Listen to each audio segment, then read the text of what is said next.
اصل میں بات یہ ہے کہ اکثر لوگوں کو یوں محسوس ہو رہا ہے کہ بس یہ ایک ملک کی بات ہے اور یہ بس سویڈن تک محدود ہے، جبکہ حقیقت یہ ہے کہ یہ ایک عالمی سازش ہے اور یہ ایک دنیاوی سطح پر کام کیا گیا ہے، اور اس کی بس ایک ہی وجہ ہے، اور یہ کہ مسلمانوں کے جذبات کو مجروح کیا جائے اور ان کے جذبات سے کھیلا جائے۔ اور اگر ہم دیکھیں تو یہ سازشیں کچھ نئی بات نہیں ہے، بلکہ نبی پاک صلی اللہ علیہ وسلم کے زمانے سے ہی ہمیں احادیث میں ملتا ہے کہ جب نبی پاک صلی اللہ علیہ وسلم نے لوگوں کے سامنے اپنی نبوت کا اعلان کیا تو کچھ وہ لوگ تھے جنہوں نے نبی پاک صلی اللہ علیہ وسلم کی نبوت پر اعتراض کیا، اور یوں ہی جب نبی پاک صلی اللہ علیہ وسلم نے قرآن پاک کو اللہ تعالی کا کلام پیش کیا تو کفار نے اس کے خلاف بھی اچھی خاصی سازش کی۔ لا تسمعوا لهذا القرآن، کفار قرآن کو سنے نہیں، والغوا فیہ، اور یوں ہی دیگر کاموں میں مسلمانوں کو مصروف کر رکھے، لعلکم تغلبون، کیوں اگر ہم نے قرآن کو آگے چلنے دیا تو مسلمان ہم پر غالب آ جائیں گے۔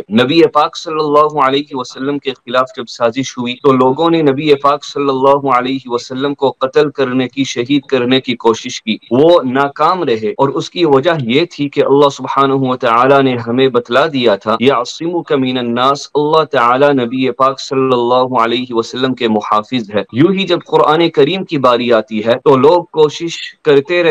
رہے ہیں اور آخرت تک، قیامت تک کرتے رہیں گے، لیکن جیسا کہ نبی پاک صلی اللہ علیہ وسلم کے خلاف قتل کی سازش ناکام رہی، واللہ یعصمک من الناس کی وجہ سے، یوں ہی قرآن کے خلاف جو سازشیں کی جائیں گی، قرآن کریم کو جلانے کی، قرآن کریم کو ختم کرنے کی، وہ بھی ناکام رہیں گی۔ کیوں؟ جیسا کہ اللہ تعالی نے نبی پاک صلی اللہ علیہ وسلم کی حفاظت کا وعدہ لیا تھا، انا نحن نزلنا الذکر وانا له لحافظون، قرآن کریم کی حفاظت کا وعدہ بھی اللہ تعالی نے لے رکھا ہے۔ تو اب سوال یہ ہے کہ آج کل کے زمانے میں لوگ قرآن کریم کو جلانے کی کوشش کیوں کرتے ہیں؟ اس کا آسان جواب یہ ہے کہ جب اغیار ہتھیار نیچے رکھ دے، جب وہ سرنڈر ہو جائے کہ ہمارے بس کی بات نہیں کہ ہم قرآن کریم میں تغیر کرے، ہم قرآن کریم کو بدل دے، ہم قرآن کریم کو ختم کر دے۔ انہوں نے یہ کوششیں کر رکھی ہے اس سے قبل کہ قرآن کریم کے کسی لفظ کو بدل دیا جائے، وہ بدلنے کی کوشش کرتے ہیں ایک مصحف میں، لیکن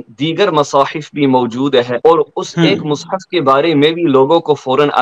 آگاہی ہو جاتی ہے۔ اور یہ صرف نہیں، ہم یہاں تک بات کرتے ہیں کہ آج کل کے زمانے میں کچھ غیر مسلم ایسے ایپس بنا رہے ہیں کہ ان میں وہ قرآن کریم کے ترجمے کو بگاڑنے کی کوشش کر رہے ہیں۔ جب ان کی کوشش سامنے آتی ہے، ایک یا دو گھنٹوں کے بعد عالمی سطح پر ایک میسج پھیل جاتا ہے کہ کسی نے قرآن کریم کے ترجمے میں گڑبڑ کی کوشش کی ہے، اور اس گڑبڑ کو، اس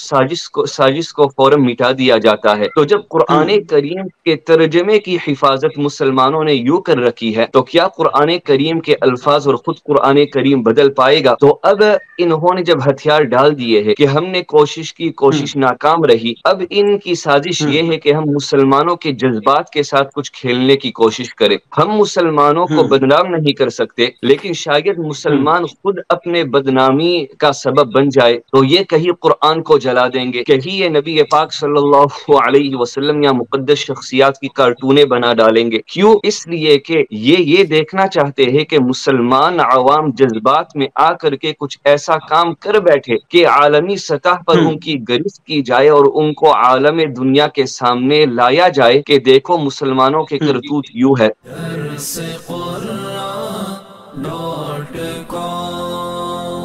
www.darsequran.com